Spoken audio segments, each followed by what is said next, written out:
Chicken ഫ്രൈയും കൊണ്ടാണ് വന്നാക്കുന്നത് കേട്ടോ. അതിന് എന്തൊക്കെ ഇൻഗ്രീഡിയൻസ് വേണമെന്ന് പറയട്ടെ. ഇഞ്ചി വെളുത്തുള്ളി പേസ്റ്റ് വേണം, നാരങ്ങ നീര് വേണം, ഗരം മസാല പൊടി വേണം, മുളക് പൊടി വേണം, മല്ലിപ്പൊടി വേണം, ചിക്കൻ മസാല വേണം, മഞ്ഞപ്പൊടി വേണം, ഉപ്പ് ആവശ്യത്തിന്. അത് കഴിഞ്ഞ് ഇതിൻ്റെ കൂടെ കുറച്ച് അരിപ്പൊടിയും കുറച്ച് കോൺഫ്ലവർ പൊടിയും കൂടെ ആഡ് ചെയ്യണം. ഇത് നമ്മൾ ഇന്നലെ മേടിച്ച ചിക്കനാണ്.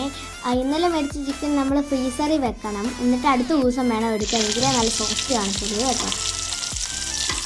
ഇതേ ചിക്കൻ നല്ല മുരുമുരാ വറുത്തോണ്ടിരിക്കുകയാണ്, നല്ല ഡെലീഷ്യസ് ആയില്ല. ഇതിങ്ങനെ വറുക്കുമ്പോൾ നല്ല ടേസ്റ്റാണ്.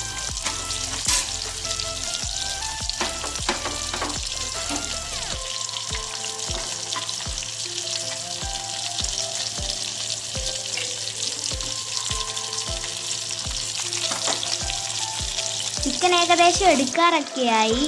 അപ്പം ചിക്കൻ നല്ലോണം മൊരിഞ്ഞ് വരുമ്പോൾ നമ്മൾ എടുക്കണം.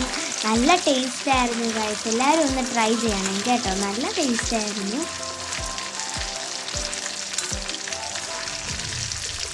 എല്ലാവരും ട്രൈ ചെയ്യണം കേട്ടോ. എന്നിട്ട് നിങ്ങൾക്ക് അഭിപ്രായം കമൻറ്റിൽ വിടണം.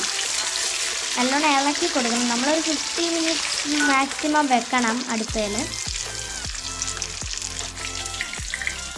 നമ്മളെടുത്ത് കോരി മാറ്റുവാണ്. നല്ല ടേസ്റ്റ് ആയിരുന്നു കേട്ടോ. എല്ലാവരും ട്രൈ ചെയ്യണേ, കമൻറ്റ് ഇടണേ. എന്നിട്ട്